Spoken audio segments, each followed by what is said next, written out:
Are you ready? పరిశుద్ధాత్మ దేవుడు మనల్ని నిలబెడతాడు. పరిశుద్ధాత్మ దేవుడు మనల్ని నిలబెడతాడు.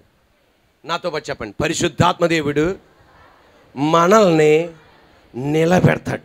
ఈరోజు నువ్వు నిలబడుతున్నావు చూసావా, అది ఏ విషయంలో అయినా సరే పరిశుద్ధాత్మ దేవుడిని నిలబెడుతున్నాడు. యేసు ప్రభువారు దేవుడు, తండ్రైన దేవుడు, కుమారుడైన దేవుడు, పరిశుద్ధాత్మ దేవుడు. యేసు ప్రభువారు ఎవరు? దేవుడు. ఆ దేవుడు నిన్ను నన్ను రక్షించడానికి మనిషిగా ఈ లోకానికి వచ్చాడు. 33.5 సంవత్సరాలు ఈ భూమి మీద జీవించాడు. అద్భుతాలు చేశాడు, సూచక్రియలు చేశాడు, ఆశ్చర్య కార్యాలు చేశాడు. ఆది కాండము నుండి ప్రకటన గ్రంథం వరకు తన గురించి ఏ వాగ్దానాలైతే ఉన్నాయో, ఏ ప్రవచనాలైతే ఉన్నాయో, ఏ లేఖనాలైతే రాయబడి ఉన్నాయో అవన్నీ యేసయ్య నెరవేర్చాడు. ఇట్ ఈస్ ఫినిష్డ్ అన్నాడు, సమాప్తమైనది అన్నారు. ఆది కాండము నుండి మలాకీ గ్రంథం వరకున్న ప్రతి ప్రవచనాలు నెరవేర్చాడు. నెరవేర్చిన శాస్త్రులు, పరిసయ్యులు, సద్దుకయ్యులు మాత్రం ఎవరిని నమ్మలా? యేసయ్యని నమ్మలా. వీరు ఈ శాస్త్రులు, పరిసయ్యులు, సద్దుకయ్యులు, ఈ వేద పండితులు బైబిల్ తెలవలేని వాళ్ళు కాదు. ఆది కాండం నుండి మలాకీ గ్రంథం వరకు ప్రతి కామ వాళ్ళకి తెలుసు. కొంతమందికి అయితే ఆది కాండం నుండి ద్వితీయోపదేశ కాండం వరకు కంఠోపాయంగా చెప్పేస్తారు వాళ్ళు, అంత క్షుణ్ణంగా తెలిసిన వాళ్ళు. ఆది కాండం 3వ అధ్యాయం 15వ వాక్యం, ఆది కాండం 3వ అధ్యాయం 15వ వాక్యం, స్త్రీ సంతానము నుండి ఒక కుమారుడు జన్మిస్తాడు, ఆయన సర్పపు తలను చెతగొడతాడు, సాతాను తలను చెతగొడతాడు. అది యేసు ప్రభువారి ద్వారా జరుగుతుంది అన్న వాళ్ళు నమ్మట్ల. నిర్గమకాండములో ఉన్న బలి పశు యేసయ్య అని చెప్తున్నా వాళ్ళు నమ్మట్ల. కానీ వీళ్ళు ఏం చదివేవాళ్ళే? బైబిల్ చదివేవాళ్ళే. లేవియా కాండములో ఉన్న రకరకాల ఆచారాలు అది యేసు ప్రభుకు చూపెడుతున్నాయన్నా వీరు నమ్మట్లా. సంఖ్యాకాండములో మ్రాను పైకెత్తబడి ఎత్తడి సర్పం సిలువ వలె ఎత్తబడుతుంది, అలాగే యేసయ్య కూడా ఎత్తబడబోతున్నాడన్నా నమ్మట్లా. యెషయా గ్రంథం 61వ అధ్యాయంలో ప్రభు ఆత్మ నా మీద ఉన్నది, బీదలకు సువార్త ప్రకటించుటకై, చెరలో ఉన్న వారిని విడిపించుటకై, గుడ్డి వారికి చూపు కలుగుటకై, నలిగిన వారిని విడిపించుటకు, ప్రభు హితవచనం ప్రకటించుటకు నేను వచ్చిన్నాను, అది నాలో జరిగింది అని లూకా 4:18 చెప్తున్నా వీళ్ళు నమ్మట్లా. యెషయా గ్రంథం 53:5 ఆయన పొందిన దెబ్బల స్వస్థత, యేసయ్య పొందిన దెబ్బల స్వస్థత అన్న నమ్మట్లా. వీళ్ళందరూ ఏం చదివేవాళ్ళే. కానీ వీళ్ళు ఎవరిని నమ్ముతున్నారు తెలుసా? తండ్రైన దేవుని నమ్ముతున్నారు. తండ్రైన దేవుని పంపించిన ప్రవక్తలను నమ్ముతున్నారు. ఏలియాని నమ్ముతున్నారు, యోనాని నమ్ముతున్నారు, ఇర్మియాని నమ్ముతున్నారు, దావీదుని నమ్ముతున్నారు, దానియేలుని నమ్ముతున్నారు, మలాకీని నమ్ముతున్నారు, మీకాని నమ్ముతున్నారు, జకర్యాని నమ్ముతున్నారు, జెఫన్యాని నమ్ముతున్నారు, ఆమోసుని నమ్ముతున్నారు, ఓబద్యాని నమ్ముతున్నారు, యెషయాని నమ్ముతున్నారు. కానీ ఎవరిని నమ్మట్లా? యేసయ్యని నమ్మట్లా. వీళ్ళందరూ ఏం చదివినోళ్ళే? బైబిల్ చదివినోళ్ళే. ఏమంటున్నారు తెలుసా? లేనిపోయిన అపవిత్ర మాటలు చెప్తున్నారు. లేనిపోయిన అపవిత్ర మాటలు, ఆ మాటలు వాళ్ళు చెప్తున్నారు. కానీ వీళ్ళు ఎవరిని నమ్ముతున్నారు? యెహోవా దేవుని నమ్ముతున్నారు, వాళ్ళ ప్రవక్తలను నమ్ముతున్నారు. ఎవరు? శాస్త్రులు, పరిసయ్యులు, సద్దుకయ్యులు. ఏం చదివినోళ్ళు? ఏం చదివినోళ్ళు? ఇప్పుడు కూడా జరిగేది అదే. శాస్త్రులు బైబిల్ చదివి తండ్రైన దేవుణ్ణే నమ్మారు తప్ప కుమారుడైన దేవుని ఎలా నమ్మలేదో, శాస్త్రులు పరిసయ్యుల్లాగా బైబిల్ బాగా తెలిసినోళ్ళు, అద్భుతంగా ప్రసంగం చేసినోళ్ళు, ప్రపంచంలో దేవుని కొరకు బాగా వాక్యాన్ని క్షుణ్ణంగా చదివినోళ్ళు, పాయింట్ టు పాయింట్ మర్మాలు తెలియపరిచినోళ్ళు ఏమంటున్నారు తెలుసా?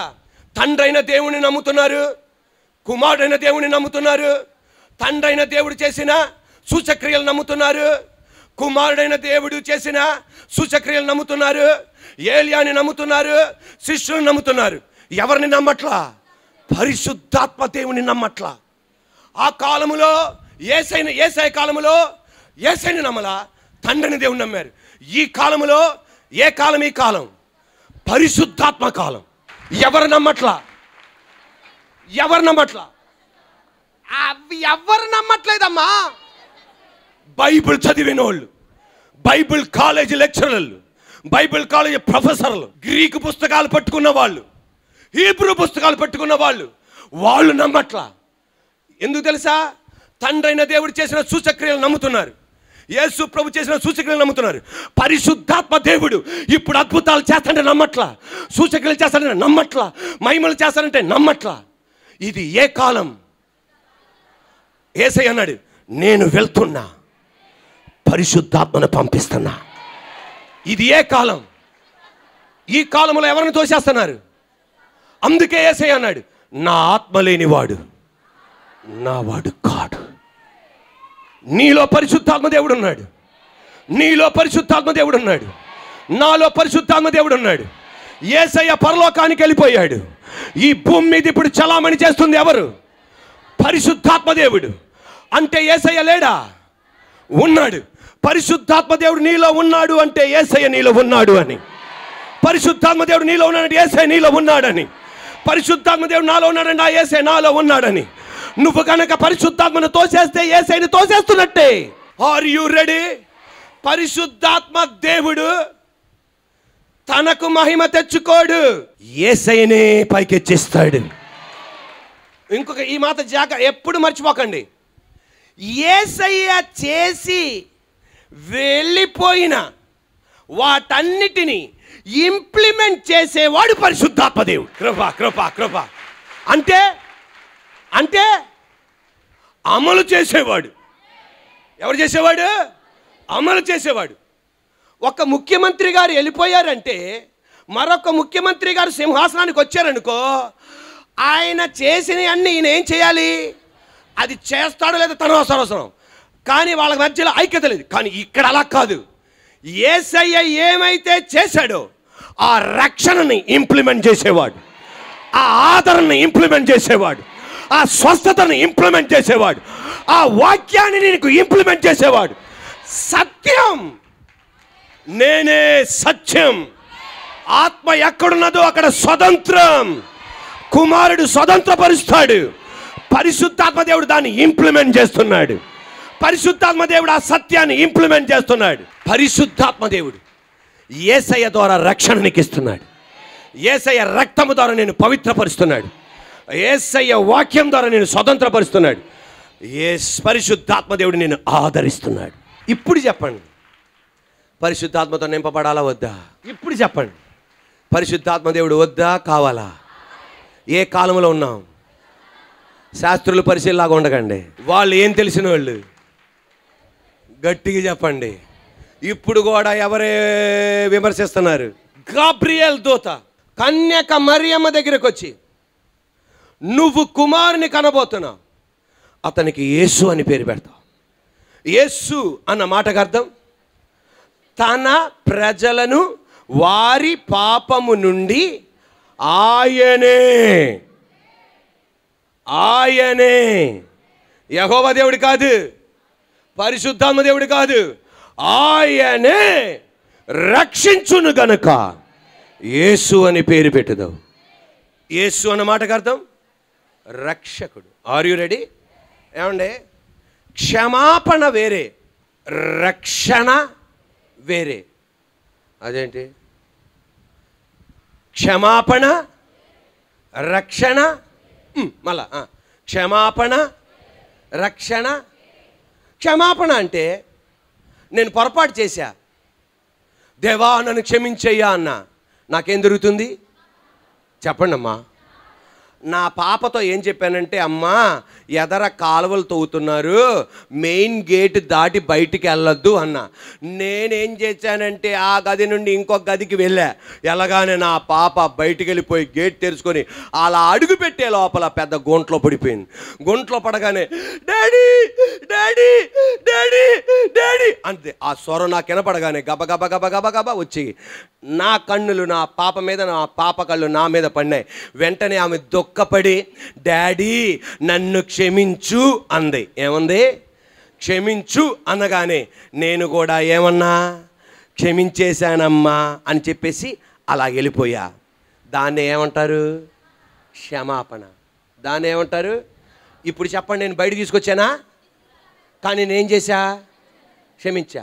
మన యేసయ్య క్షమించడం మాత్రమే కాదు, ఆ గుంట నుండి బయటికి నడిపిస్తా. హల్లెలూయా. సిలువలో యేసయ్య ఇలాగ మాట అన్నాడు, తండ్రి వీరేమి చేయుచున్నారో వీరు ఎరుగరు గనక వీరిని. అంతే, వాళ్ళు అక్కడ క్షమించేశాడు. మరలా వాళ్ళు పాపం చేసే మార్గాలు ఉన్నాయి, క్షమించేశా, నేను వాళ్ళని క్షమించా, మళ్ళా దేవునికి వ్యతిరేకంగా నిలబడొచ్చు, వాళ్ళు క్షమించా. అంతతో వదల్లా. ఒక వ్యక్తి ఏమన్నాడు తెలుసా? కుడివైపు దొంగ ఏమన్నాడంటే, నన్ను నీ రాజ్యంలో జ్ఞాపం చేసుకో, నా పాపాలను క్షమించావు, నా స్థితిని మార్చావు, కానీ నా స్థితి మారాలి, నన్ను నువ్వు రక్షించాలి. ఈ రోజు నువ్వు చప్పట్లు కొడుతుండగా మన స్థితి ఎలా మారాలంటే, క్షమించే స్థితిలో మాత్రమే కాదు, ఆ స్థితిలో నుండి బయటపడాలి. నీకు క్షమించేవాడుగా యేసే కనపడకూడదు, దానికి మించి రక్షకుడిగా కనపడాలి. ఆ స్థితి నుండి నేను బయటపడాలంతే. Praise the lord. హల్లెలూయా. పక్షవాయు రోగి దగ్గరికి యేసయ్య వచ్చాడు. వచ్చి ఏమన్నాడు తెలుసా? నీ పాపములు క్షమింపబడినాయి. ప్రయోజనం ఉందా? చెప్పండి. మొన్నటి దాకా చేసిన అన్నిటికీ క్షమాపణ ఉంది, కానీ యేసయ్య అన్నాడు, నువ్వు తిరిగిలే, పరిపెత్తుకు నడువు. ఏంటిది? అది రక్షించాడు. ఈరోజు ఇక్కడ కూర్చున్న ఎవరైనా సరే, ఈ మొదటి ఆరాధనలో పరిశుద్ధాత్మ దేవుడు చెప్పేది, క్షమింపబడ్డ వాళ్ళందరూ ఇక్కడ ఉన్నవాళ్ళు, కానీ ఏమవలా? కొంతమంది రక్షింపబడలా, ఆ ఊపి నుండి బయటపడట్లా, ఆ పాప నుండి బయటపడట్లా, ఆ ఇరుకు నుండి బయటపడట్లా, ఆ కన్ను నుండి బయటపడట్లా. ఈరోజు క్షమింపబడిన నువ్వు బయటపడాలి. హల్లెలూయా. ఏమండి, యేసయ్య కృపలో దేవుడు నీతో వాక్యంతో మాట్లాడాడు.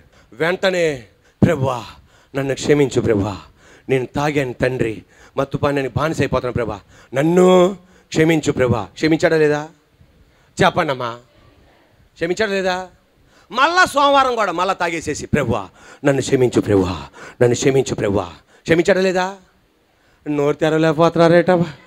క్షమించాడా లేదా? క్షమించాడు. మళ్ళా మంగళవారం తాగేసి, ప్రభువా నన్ను క్షమించు ప్రభువా, నన్ను క్షమించు ప్రభువా. క్షమించాడా లేదా? చెప్పలేకపోతున్నారేటమ్మా. క్షమించాడా లేదా? డౌట్ చెప్తున్నారు. మరి గ్యారెంటీ క్షమిస్తానండి. యేసు ప్రభు అన్నాడు, నువ్వు 10 లక్షల సార్లు నేను క్షమిస్తాను నేను అన్నాడు. మళ్ళా బుధవారం తాగేసి, ప్రభా నేను తాగేశాను ప్రభా, నన్ను క్షమించు ప్రభా. క్షమించాడా లేదా? అందరు గట్టి చెప్పేదాకా నేను డిసెంబర్ దాకా వెళ్ళిపోతాను, మీరు గట్టి చెప్పిపోతాను. హల్లెలూయా. మళ్ళీ గురువారం మధ్యాహ్నం మళ్ళీ తాగేసేసి సాయంత్రంకి వచ్చి, దేవా నన్ను క్షమించు ప్రభా. క్షమించాడా లేదా? శుక్రవారం మళ్ళీ తాగేసి, ప్రభా నన్ను క్షమించు ప్రభా, క్షమించాడా లేదా? మళ్ళా శనివారం లేచి, దేవా నన్ను క్షమించు ప్రభా, క్షమించాడా లేదా? మళ్ళా ఆదివారం వచ్చి వాక్యం విన్నో, దేవునితో మాట్లాడాడు, మళ్ళీ సోమవారం అవ్వలేము. క్షమించాడా లేదా? క్షమాపణ బతుకంతలాగా నిలబెడతానే ఉంటుంది. నువ్వు అనాల్సింది ఏంటి తెలుసా? నన్ను క్షమించిన దేవా, నన్ను డాడీ ఈ గుంట నుండి నన్ను బయటికి లాగాలి డాడీ. ఈరోజు నువ్వు చెప్పాల్సిందే, నా పాపాలను క్షమిస్తున్నావు, మత్తుపానీయం క్షమిస్తున్నావు, ప్రొనోగ్రఫీ నుండి క్షమిస్తున్నావు, అసభ్యమైన కార్యాలను క్షమిస్తున్నావు, నన్ను దీంట్లో నుండి బయటికి లాగాలి ప్రభువా. ఈరోజు చప్పట్లు కొడుతుండగా పరిశుద్ధాత్మ దేవుడు చెప్పేది, నిన్ను క్షమించడం మాత్రమే కాదు, ఆ ఊపి నుండి నిన్ను బయటికి లేకపోతున్నాడు. లాగి క్రీస్తు అన్న బండ మీద నిలబెట్టబోతున్నాడు. Are you ready? నిలబెట్టి నిన్ను వదిలేయడు. అది నిలబెట్టి నిన్ను వదిలేయడు. ఆత్మదేవుడు నేను స్వాధీనపరుచుకుంటాడు. అపోస్తలుల కార్యం 1:8 ఆయనను పరిశుద్ధాత్మ మీ మీదకి వచ్చినప్పుడు మీరు శక్తి నొందెదరు. అంటే కరెంట్ లేదనుకోండి ఫ్యాన్ ఏమవదో, కరెంట్ లేదనుకోండి లైట్ ఏమవదో, కరెంట్ లేదనుకోండి మైక్ శబ్దం. అదే కరెంట్ రాగానే ఫ్యాన్ తిరుగుతుంది, కరెంట్ రాగానే లైటు, పవర్ రాగానే లైటు వెలుగుతుంది, ఫ్యాను తిరుగుతుంది, మైక్ శబ్దం బయట కనబడుతుంది. శక్తి రాగానే బయటపడిన నువ్వు ఒక్క బాటిల్కే అనుకుంటే వెళ్ళిపోయేవాడివి, కానీ నీకు శక్తి వస్తుంది. ఒక్క బాటిల్ కాదు, షాపు నీ ఇంటి ముందర పెట్టినా దాన్ని ఎదుర్కొనే పవర్ నీలో ఉందన్నమాట. ఇదివరకు నువ్వు పేకాట ఆడేవాడివి, గ్యాస్ బండ అమ్మేసి పేకాట ఆడేవాడివి, బియ్యం బస్తా అమ్మేసి పేకాట ఆడేవాడివి. అలాంటి వాళ్ళు ఉన్నారు. బియ్యం కొరకు డబ్బులు తీసుకొని పేకాట ఆడేవాళ్ళు ఉన్నారు. అటువంటి నిన్ను బయటికి లాగి ఈ రోజున పేకాట అంటేనే నీకు వాంతులేడు చేశాడంటే అది శక్తి. పరిశుద్ధాత్మ దేవుడు నిన్ను నిలబెడతాడు. ఈరోజు ఎవరైనా భక్తిగా పవిత్రంగా నిలబడుతున్నారంటే అది నీ వలన కాదు. క్షమించాడు, ఆమేనండి, క్షమించాడు, రక్షించాడు, నిలబెడుతున్నాడు.